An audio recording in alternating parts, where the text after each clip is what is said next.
Je me tenais sur la terrasse de mon Penthouse à Marseille, regardant les lumières du vieux port se troubler à travers les baies vitrées monumentales, et j'ai appuyé sur « Envoyer ». 40 000 euros. C'est ce que ma mère disait avoir besoin pour empêcher l'entreprise familiale de traiteurs de couler avant la fête de fiançailles de mon frère. La confirmation du transfert est apparue sur mon écran. C'était fait. Puis, avant même que je puisse poser mon téléphone, il a vibré. Un message de groupe. Ma mère, mon frère Hugo, ma tante Béatrice, tout le monde. Et j'y étais incluse, donc je pouvais lire chaque mot. On loue le domaine dans l'arrière-pays pour la fête. Ça va être incroyable. Ah, et chérie. Ne mentionne pas le travail de Léa aux invités. Ils ne comprennent pas ce qu'elle fait, et ça rend les choses gênantes. Honnêtement, ce serait peut-être mieux qu'elle ne vienne pas cette fois-ci. Je m'appelle Léa. J'ai 31 ans. Je suis aussi la fondatrice d'une entreprise de foodtech que j'ai bâtie de toutes pièces dans la chambre d'amis d'un studio et qui, depuis 11 mois, est valorisée à 20 millions d'euros. Ils ne savaient pas cette partie-là. J'ai posé mon téléphone face contre terre sur le garde-corps de la terrasse et j'ai regardé la mer pendant un long moment. Voici ce qu'ils savaient de moi. J'avais abandonné l'école hôtelière à 22 ans. J'avais déménagé à Marseille pour un garçon, selon les mots de ma mère, un type qui n'avait pas tenu 6 mois. J'avais passé 3 ans à écumer les festivals culinaires et les marchés de producteurs, vendant des sauces pimentées artisanales et des vinaigres infusés aux herbes sur une table pliante. Ma mère m'avait envoyé une carte d'anniversaire une fois, avec une affection sincère et une absence totale de tact, disant « J'espère que cette année tu trouveras quelque chose de plus stable, ma chérie ». Mon frère m'avait proposé 2 fois un poste de standardiste pour la société de traiteurs. Ma tante, que tout le monde appelait Béa, décrivait mon entreprise à ses amis comme « le petit passe-temps de condiments de Léa ». Mon passe-temps de condiments venait de signer un contrat de licence avec une chaîne nationale de grande distribution couvrant toute la France. Mais je conduisais une voiture banale. Je ne portais pas de bijoux. Mon appartement, bien que spectaculaire d'une manière qu'il n'avait jamais été invité à voir, se trouvait dans un immeuble sans enseigne visible avec un hall très discret. Alors pour eux, j'étais toujours celle qui avait abandonné ses études, l'instable, la sœur à qui on réservait une place à la table des enfants. Au bout de la pièce. Je venais de virer 40 000 euros à ma mère parce qu'elle m'avait appelé en pleurant un mardi soir, me disant que l'entreprise allait s'effondrer avant la fête de mon frère et qu'elle ne voulait pas gâcher son moment. J'avais envoyé l'argent avant qu'elle ne finisse sa phrase. C'est ça, le truc, quand on est le distributeur automatique de la famille. On devient rapide pour les transactions parce que, quelque part au fond de soi, on essaie encore de gagner sa place à table. Le message disait que je devrais passer mon tour pour la fête. Je suis resté avec cette pensée pendant exactement 1 heure. J'ai mangé des restes de pâtes debout devant le comptoir de ma cuisine et j'ai regardé l'Instagram de l'entreprise de traiteurs, celui que ma mère gérait. Rempli de photos de mon frère souriant derrière des buffets, de ma tante arrangeant des fleurs, de ma cousine tenant un plateau d'amuse-bouche. Et j'ai compté combien de fois mon nom apparaissait au cours des 3 dernières années. 0. J'ai ouvert mes contacts et j'ai fait défiler toute ma famille. Je suis allé sur une autre liste. Les gens qui appartenaient autrefois à l'orbite de ma famille et qui en avaient été discrètement retirés parce qu'il était encombrant. Mon oncle Thierry, que ma mère avait cessé d'inviter aux fêtes. Après son divorce parce que, selon elle, il plombait l'ambiance. Il vivait à Aix, tenait un petit atelier d'ébénisterie et m'envoyait des messages tous les quelques mois juste pour prendre des nouvelles. Mon ancienne mentor de l'école hôtelière, une femme nommée Augustine, qui avait cru en moi si profondément qu'elle m'avait prêté 800 € quand j'avais 23 ans pour acheter Mon premier lot de piments rares, et que ma mère avait toujours trouvé, un peu trop. Ma colocataire de fac, Priya, qui avait été discrètement décommandée.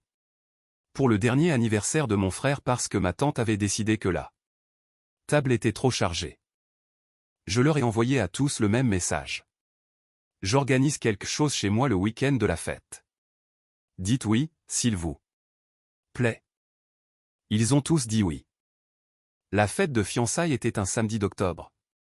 Ce qui à Marseille signifie que l'air a enfin cessé d'être une couverture chaude et humide et que le port semble d'un bleu impossible. Ma mère avait loué une bastide magnifique et avait passé 6 semaines à dire à qui voulait l'entendre que l'entreprise familiale s'occupait de tout l'événement.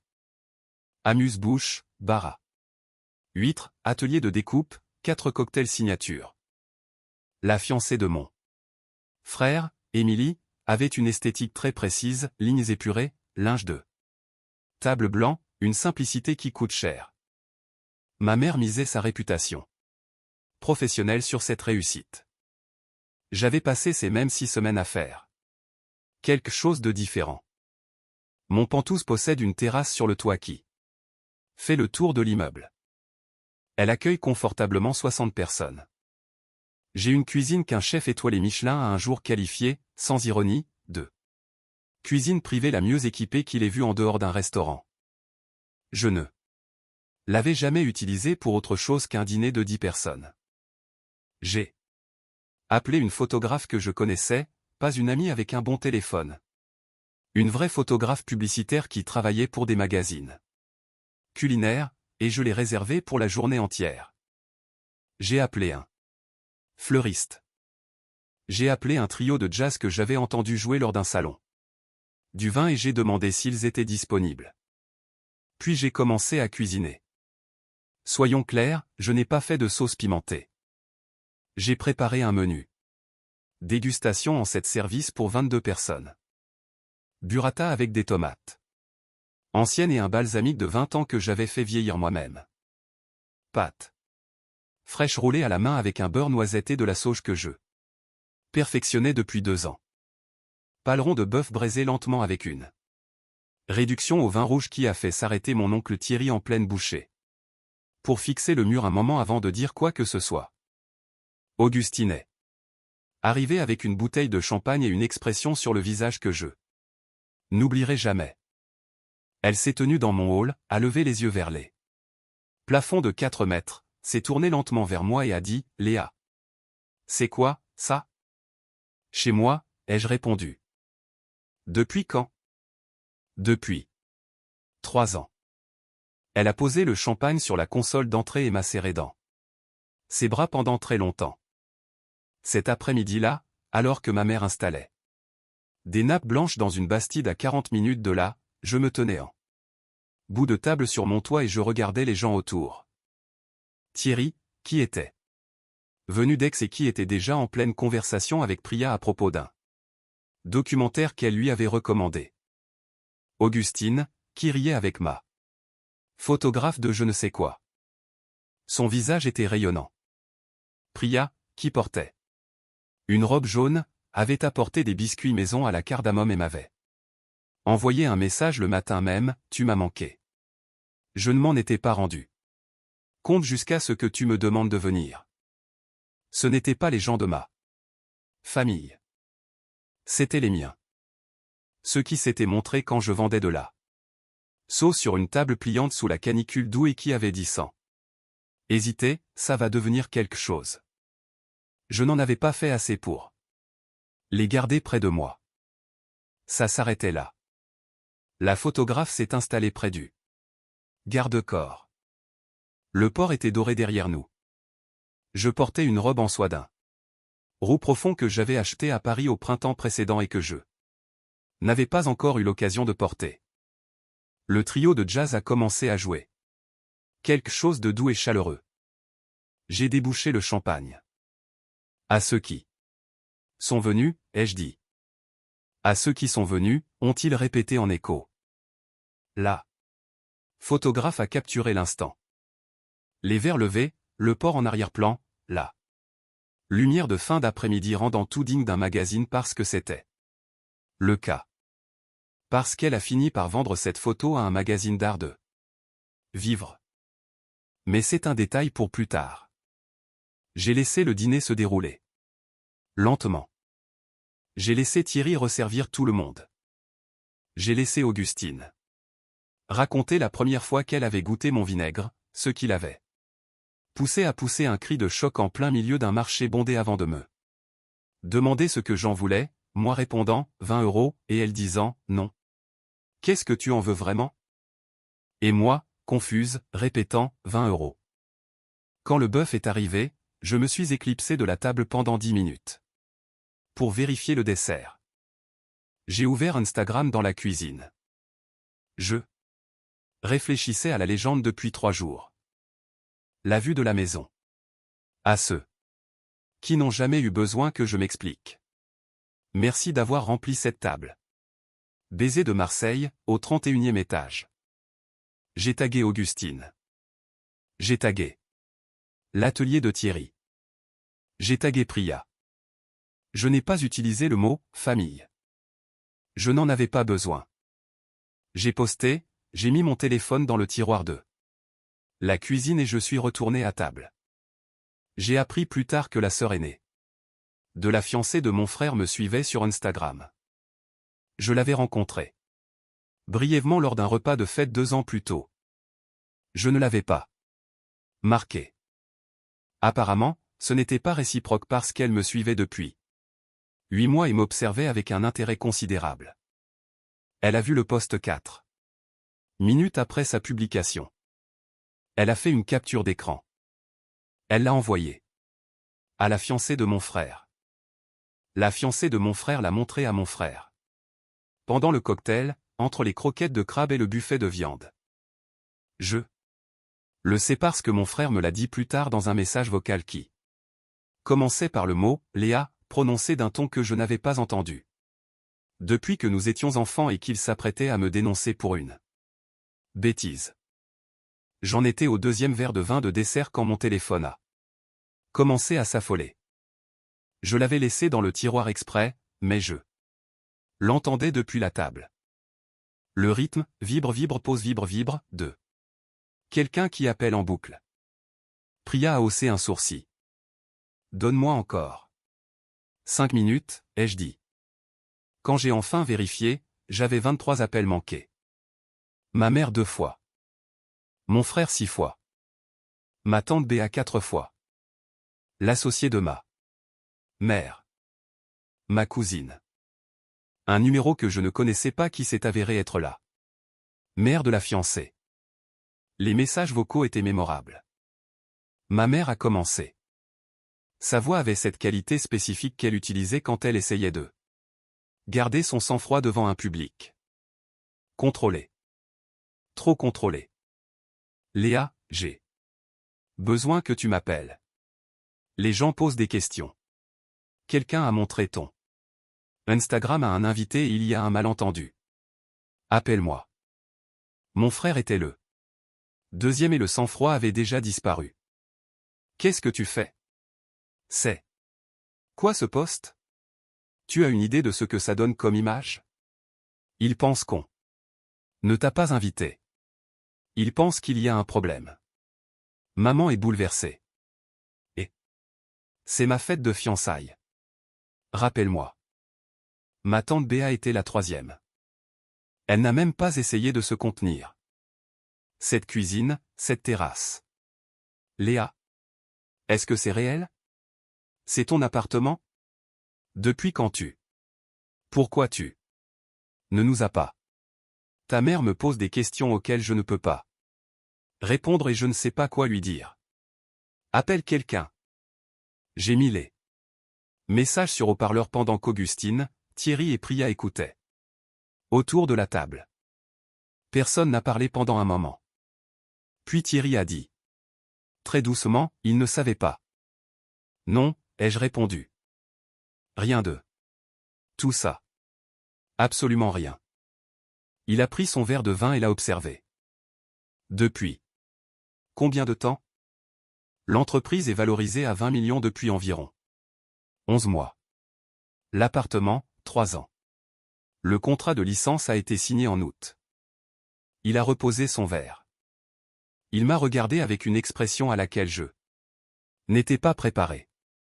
Pas de la satisfaction, pas de l'amusement, juste quelque chose de très calme et d'un peu triste, et aussi, en dessous, de très fier. Ma grande, a-t-il dit, tu as construit toute une vie et ils n'ont même pas regardé. Je n'ai pas répondu parce que je n'en étais pas capable. J'ai mis mon téléphone en mode « ne pas déranger » et nous avons fini le dessert. Je veux vous dire exactement ce qui s'est passé ensuite parce que c'est la partie que je n'avais pas prévue et celle qui a tout changé. 2 heures après la fin de la fête, mes invités étaient partis. La photographe avait remballé. Le trio de jazz avait chargé ses instruments dans un van. La réception de mon immeuble m'a appelé sur l'interphone. Mademoiselle Léa, il y a 2 personnes qui demandent après vous dans le hall. Votre mère et votre frère. Ils n'ont pas de rendez-vous. Je n'avais jamais donné mon adresse à ma mère. Elle ne l'avait jamais demandé, ce qui, je pense, en dit long. La mère de la fiancée, je l'ai appris plus tard, m'avait cherché sur Google. Apparemment, la nouvelle du contrat de licence avait été brièvement couverte dans une newsletter régionale du secteur agroalimentaire et c'était suffisant pour identifier l'immeuble. J'ai mis un gilet et j'ai pris l'ascenseur. Ma mère était dans le hall, portant encore ses vêtements de la fête, un chemisier en soie et des talons qui semblaient avoir survécu à une très longue nuit. Mon frère était en chemise, les premiers boutons ouverts. Le genre de « déboutonné » qui signifie que les choses ont dégénéré. Il avait l'air de ne pas savoir s'il était en colère ou embarrassé, ce qui signifiait qu'il était probablement les deux. Ma mère a levé les yeux quand je suis sorti de l'ascenseur. Elle a regardé le hall. Le hall 2. Mon immeuble n'est pas ostentatoire, mais il est très, très élégant de la manière dont les choses très chères semblent simplement apaisantes. Elle a regardé le sol en marbre. Elle a regardé les œuvres d'art sur les murs, une grande pièce abstraite d'un artiste local que j'avais acheté lors d'un vernissage. Elle a dit, c'est à toi. L'appartement est au 31e étage. Ai-je dit oui. Elle s'est assise soudainement sur l'un des fauteuils du hall, comme si ses jambes avaient pris une décision unilatérale. Mon frère a dit. Léa, qu'est-ce qui se passe? Depuis quand pourquoi tu ne nous as rien dit? Vous ne me l'avez pas demandé, ai-je répondu. Tu m'as dit de ne pas venir à la fête. Ce n'est pas ce que maman disait tout à l'heure. Le message disait que je devrais passer mon tour. Je l'ai passé. Et je l'ai très bien passé. Il a passé une main dans ses cheveux. Le post Instagram. Les gens posent des questions. Quelqu'un a dit à la grand-mère d'Émilie que tu diriges une sorte de multinationale et maintenant elle demande pourquoi tu n'étais pas au dîner et maman a dû expliquer et c'était. Il s'est arrêté. C'était embarrassant. Pour qui, ai-je demandé. Il n'a pas répondu. Ma mère a levé les yeux depuis son fauteuil. Elle avait été très silencieuse. Son silence était plus déroutant que ne l'aurait été son autorité habituelle. Elle a dit, 20 millions d'euros. C'est la valorisation.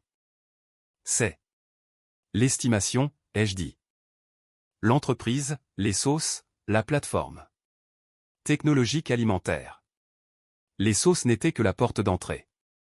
Elle a pincé les lèvres. Puis elle a dit quelque chose que je n'attendais pas. J'aurais dû demander. Je savais que tu faisais quelque chose. Tu n'as jamais dit les chiffres et je ne voulais pas être indiscrète et je pensais. Elle s'est arrêtée. Je pensais que tu me le dirais si c'était sérieux. Maman, ai-je dit, j'ai essayé de te le dire pendant 4 ans. Tu appelais ça mon petit passe-temps de condiment. Elle n'a rien dit. Je t'ai envoyé la newsletter quand le contrat de licence a été signé. Tu as répondu avec un Emoji cœur. Ses yeux se sont baissés vers ses mains. C'est là que mon frère a fait son erreur. Il se tenait là depuis assez longtemps pour sentir l'ambiance changer, pour sentir que la posture de cette conversation n'était pas celle qu'il attendait en entrant. Et au lieu de laisser les choses évoluer, au lieu de s'asseoir, au lieu de demander quelque chose de sincère, il a dit « Écoute, personne ne conteste que tu as réussi. Mais ce post était agressif. Tu as tagué des gens. Tu as écrit une légende pour faire croire qu'on t'avait exclu exprès. Et maintenant la famille d'Emily se pose des questions et ça affecte sa relation avec. Stop, ai-je dit. Il s'est arrêté. Tu veux que je m'excuse pour avoir posté une photo d'un dîner chez moi. Je veux que tu réfléchisses à ce que ça donnait comme image. Je sais exactement ce que ça donnait. C'était le but. J'ai gardé ma voix calme, ce qui m'a coûté un effort immense. Vous avez envoyé un message de groupe sur lequel j'étais. Vous avez dit que ce serait mieux si je passais mon tour parce que je rendais les choses gênantes. Je venais d'envoyer 40 000 € à maman. J'ai marqué une pause. Je ne m'excuse pas pour la photo. Je ne la retire pas. Et si la grand-mère d'Emily se pose des questions, peut-être que la question la plus intéressante est de savoir pourquoi la future famille de sa petite-fille ne m'a pas incluse dans la célébration. Mon frère a ouvert la bouche. J'ai transféré les 40 000. Comme un cadeau, ai-je ajouté. J'ai la confirmation. Je veux être très clair là-dessus, c'était un don, pas un prêt. Et je ne demande pas de remboursement. Mais je ne vais pas non plus être la personne qui finance la table et qui doit rester à la cuisine. On fait ça depuis longtemps et j'ai fini. Le hall était très silencieux. Ma mère a dit doucement, je ne savais pas que tu te sentais comme ça. Je sais, ai-je répondu. C'est aussi quelque chose que j'ai essayé de vous dire plusieurs fois. Elle m'a regardé à ce moment-là, vraiment regardé, et pour la première fois depuis je ne sais combien d'années, j'ai vu quelque chose sur son visage qui n'était ni de la gestion, ni de la performance, ni cette chaleur pratiquée qu'elle affichait pour ses clients. Elle avait juste l'air fatiguée et désolée. Pas le genre de « désolé » qu'on dit pour clore une dispute, mais celui, plus lent, qui signifie qu'on a compris quelque chose qu'on ne pourra plus oublier. Elle a dit, est-ce que je peux le voir? L'appartement. Je l'ai regardé pendant un long moment. Pas ce soir, ai-je dit. Mais si tu veux avoir une vraie conversation sur ce qui vient ensuite, appelle-moi la semaine prochaine. Pas pour l'entreprise. Pour nous. Elle a hoché la tête. Une seule fois. Mon frère se tenait là, les mains dans les poches, et je l'ai regardé comme on regarde quelqu'un quand on prend une décision, et j'ai dit, félicitations pour les fiançailles. Je le pense. Vraiment. Émilie est quelqu'un de bien pour toi. J'ai marqué un temps. Mais si je dois faire partie de ta vie à l'avenir, je veux y être vraiment, pas en être écarté dès que ma présence devient gênante. Il m'a regardé, puis a regardé le sol en marbre, puis m'a regardé à nouveau, avec quelque chose sur son visage qui était jeune, familier et un peu perdu. D'accord, a-t-il dit. Tout bas. D'accord. Je les ai accompagnés jusqu'à la rue.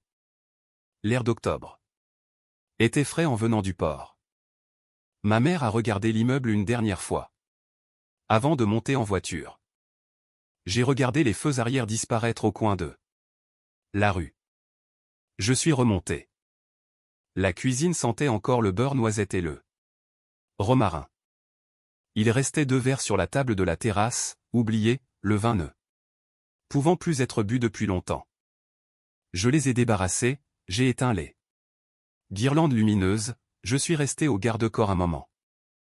Mon téléphone affichait 47 appels manqués au total quand j'ai compté. Plusieurs provenant de numéros que je ne connaissais pas, dont la plupart se sont avérés être divers. Parents qui avaient entendu parler de l'affaire par différents canaux et qui avaient tous une opinion. Je n'ai rappelé personne cette nuit-là. J'ai envoyé un message à Augustine, merci d'être venue. La table était pleine. Elle a répondu 3 minutes plus tard, la table était magnifique. D'ailleurs, j'ai cherché ton contrat de licence sur Google, Léa. 20 millions. Je t'appelle. Demain. Ne t'avise pas de m'ignorer. Je lui ai envoyé un simple emoji qui rit. Et j'ai mis mon téléphone dans ma poche. Il se passe quelque chose quand on a passé une décennie à être sous-estimé par les gens qui sont censés nous connaître le mieux. On commence à porter ça silencieusement. On arrête d'annoncer les choses parce que les annonces ont été trop souvent accueillies par un désintérêt poli, une condescendance douce ou cette cruauté particulière de quelqu'un qui change de sujet. On construit en privé. On protège les parties de soi qui sont encore inachevées des gens dont on n'a plus besoin d'eux. L'approbation, mais dont le rejet pique encore un peu, de la manière dont les choses piquent quand elles ont des racines. Et puis un jour, on poste une photo d'un dîner, le téléphone sonne 47 fois, on se tient dans un hall et on dit calmement les choses qu'on aurait dû dire il y a des années, et le plafond ne s'effondre pas, le sol ne se fissure pas. Et sa mère s'assoit sur une chaise. Regarde ses mains et dit, j'aurais dû demander. Je n'ai pas eu tout ce que je voulais de cette nuit-là. Je n'ai pas eu d'excuses qui couvraient tout ce qui devait l'être. Je n'ai pas eu un frère comprenant soudainement 20 ans d'accumulation de petites choses. Ce que j'ai eu, c'est une fissure dans une porte qui était fermée depuis longtemps et la possibilité, pour la première fois, de quelque chose de réel de l'autre côté. Mon oncle Thierry m'a appelé le lendemain matin. Il a dit, comment tu te sens? J'y ai réfléchi. Honnêtement. Fatigué, ai-je répondu, et plus légère que je ne l'ai été. Depuis longtemps. C'est à peu près ça, a-t-il dit. Augustine a appelé. À 9h30 et a parlé pendant 45 minutes du bœuf braisé, de sa fierté, d'un événement de l'industrie agroalimentaire auquel elle pensait que je devrais assister, et du fait que le balsamique de 20 ans l'avait presque fait pleurer.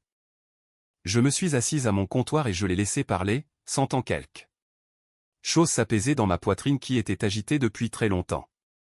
Ma mère a appelé jeudi. Nous avons parlé pendant 1h20.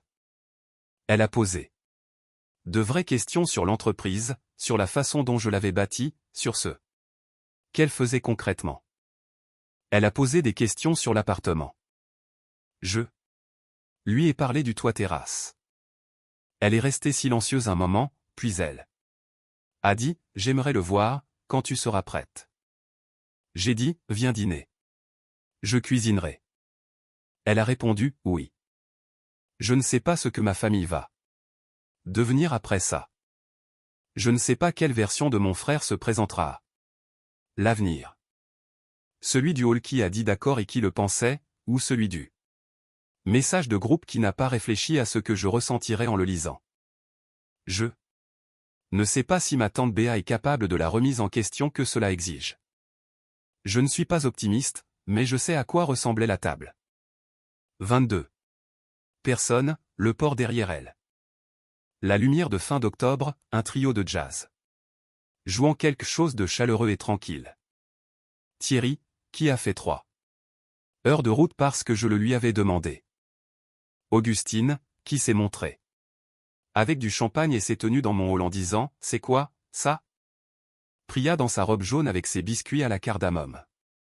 Je sais ce que ça m'a fait de me tenir en bout de table, chez moi, et de lever mon verre aux gens qui n'avaient jamais eu besoin que je gagne ma place.